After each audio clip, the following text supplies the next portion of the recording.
Vâng, xin thưa các bạn, mình Thanh Long Vlog xin làm tiếp cái clip là tại trong khu vi chùa Sắc Tứ Khải Đôn nha các bạn. Năm giới cấm giữ gìn môi trường sống, nền tảng này giúp tứ chúng đồng tu. Vâng, đây là một cái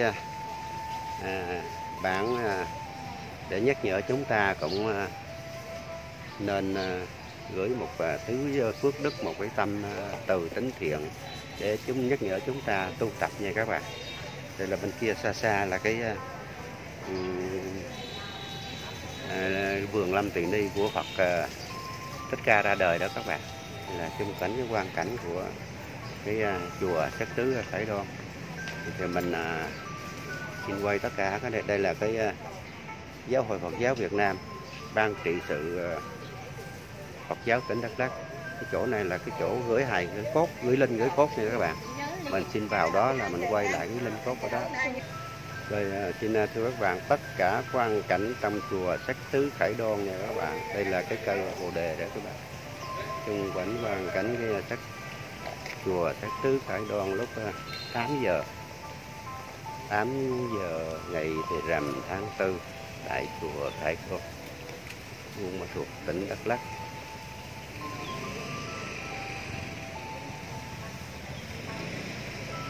Đó các bạn, cái quang cảnh ở dưới cái chùa đẹp lắm các bạn ạ. Xa kia là cái cổng sâu đó các bạn, cổng đường Quang Trung đó, cổng đường Phan Bội Châu, cổng Quang Trung là mới cổng chính nha các bạn. Mừng Phật đản từng cõi lòng nguyện sống, bằng tình thương tuệ giác vốn trong ta. Phật là đó đâu xa mà lặn lội, Phật là đó ngập lưu ly trong túi. Mừng Phật đản cùng chung lời cầu nguyện, đức từ bi soi sáng cõi vô minh. Biết nâng niu vạn vật hữu vô tình, chính vạn loại dân hiến ta sự sống. Vâng, đó là những cái lời tự bạch của các thầy đã biết nha các bạn. Đây là cái vô cái giáo hội, đây là cái gửi linh cốt ở trong này các bạn. Gửi linh cốt trong này, một cái cấp thang nhỏ nhỏ. Hai bên đây là cũng có một cái cây sọt đó các bạn. Cây sọt. Thì mình xin bước lên trên cái nhà gửi cốt các bạn. Đây là nhà gửi linh cốt.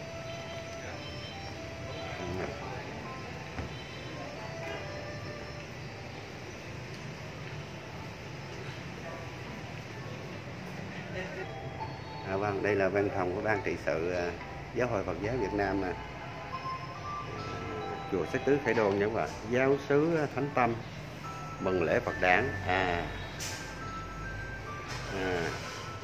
Ủy ban Mặt trận Tổ quốc Việt Nam tỉnh Đắk Lắk, giáo xứ Thánh Tâm cũng có gửi lời vòng chúc mừng các bạn.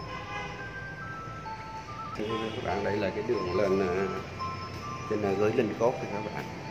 Vâng, đây vô tình mình gặp ông anh ở Hồ Tùng Mậu, anh đi thăm gửi trong gia đình, đã gửi cốt ở đây. Anh có ai gửi cốt ở đây bố mẹ anh đã gửi ở đây. Vâng, xin chào anh nha, em vô em quay đây một tí. Thì tất cả quang cảnh của chùa Sắc Tứ Khải Đôn các bạn.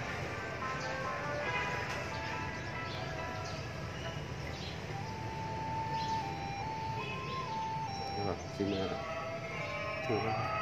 đó cái tiếng kinh cầu của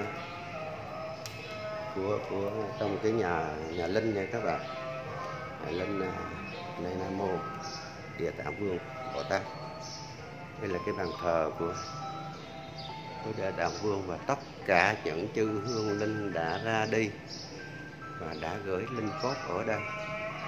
Thì xin tất cả những cái linh hồn được siêu thân tịnh độ được về với bến giác. Đây là những cái cốt, tất cả những cái di cốt của những người mà họ chết và họ thiêu và họ đem gửi tất cả ở đây. Thì con xin tất cả chư hương linh ở đây cho con quay Thanh Long Vlog được quay lại những cái di cốt ở đây, và cũng cầu chúc tất cả được siêu thanh tịnh độ đi về cõi vĩnh hằng và miền cực lạc. Đây tất cả cũng rất nhiều các bạn, rất nhiều. Đây là cũng còn chỗ trống nha các bạn, cũng còn cái chỗ trống này chứ không phải là hết. Nếu bên này là cũng còn ở chỗ trống để sau này mình làm cái tủ này và mình chung nữa thì cũng còn rất nhiều các bạn, nhưng mà cũng rất nhiều người gửi, nhưng mà cũng còn nhiều chỗ trống lắm chứ không phải là hết nữa các bạn. Thì chúng ta cứ yên tâm, sẽ có những cái giáo hội Phật giáo, những cái chùa chiền hay là nhà thờ, hay là không biết nhà thờ có làm những cái gửi cốt này không, xin lỗi mình không biết. Chứ mình thấy bên Phật giáo thì có, đây là cái bàn thờ để thắp hương cho những cái chư hương linh đã quá cố nha các bạn. Tất cả những chư hương linh đã quá cố của thầy trụ trì chùa Cát Tứ Khải Đoan đã làm một cái nhà này và tu tập những hài cốt về ai gửi ở đây, thì thầy cũng có trách nhiệm nhang khối cúng kính, và hàng năm, hàng tháng, hàng ngày nếu mà ai yêu cầu để mà cúng kính dỗ quải thì tất cả đều được thầy làm đầy đủ cái sự khấn nguyện, sự yêu cầu của các tín đồ đạo hữu các bạn. Tất cả những cái nhà cốt lớn lắm các bạn đó. Thanh Long Vlog xin thay mặt tất cả các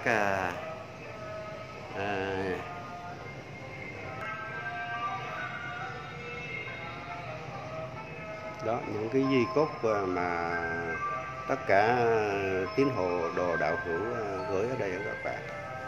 Mà Phật tử không Phật tử gì các thầy cũng nhận hết. Thì mình cũng có làm mấy khúc thơ mình gửi cho những cái lúc sinh ly tử biệt nha các bạn. Ta đến trần gian để làm gì, lầu son gác tía hỡi cố tri, đời là cõi tạm về bên ấy, ôi kiếp trầm luân quá tham si, xác thân tứ đại về cát bụi, hỡi kiếp phù sinh lúc ra đi, hành trang nhẹ gánh về tiên giới, trả lại kiếp người cửa từ bi. Vâng, xin thưa các bạn, tất cả chúng ta sự sinh tử luân hồi thì ai cũng phải trải qua hết, nhưng mà cái sự đi nó thế nào, cái sự ra đi, cái ai là người đón nhận, ai là người đưa tiễn, và ai là người sẻ chia để chúng ta ra đi. Cái sự đón nhận chúng ta có nồng hậu hay không, hay là chúng ta tự mày mò chúng ta ra đi. Nếu mà có cái sự đón nhận thì chúng ta có chắc có lẽ cũng phải về những cái ngôi chùa nào đó, hay là một cái giáo hội Phật giáo nào đó, hay là một cái nhà thờ nào đó, hay một cái thánh thất cao đài nào đó, chúng ta gửi gắm cái linh hồn ở đó thì chắc chắn sau này sẽ có người họ dìu dắt chúng ta các bạn. Nhưng mà nếu chúng ta mà không quên đi cái gửi gắm cái linh hồn này một cái giáo hội nào đó, thì chừng đó chúng ta tự mày mò chúng ta ra đi các bạn, không có ai dìu dắt chúng ta, không có ai chia sẻ chúng ta. Đây là cái tổng quan của cái cảnh trước cảnh chùa của Khải Đoan nha các bạn, trước cái cổng cảnh chùa Khải Đoan đó. Đây là mình đứng ở trên cái nhà linh ký cốt của chùa Khải Đoan. Mình xin quay xuống ở dưới cảnh chùa ở dưới nha các bạn. Đó, cái cảnh chùa ở dưới. Giờ này cũng 8 giờ mấy, 9 giờ cũng hơi nắng nha các bạn. Đó, 8 giờ mấy 9 giờ cũng nắng.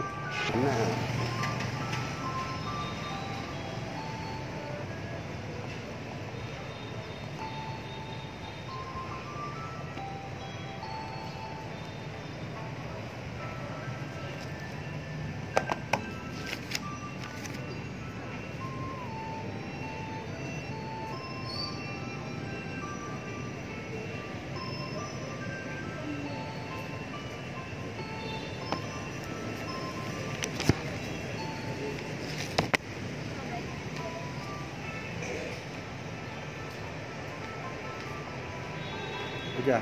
Lỗi nãy giờ đang ở quay à. Mình xin thôi mình cũng quay nó không có nhiều rồi các bạn.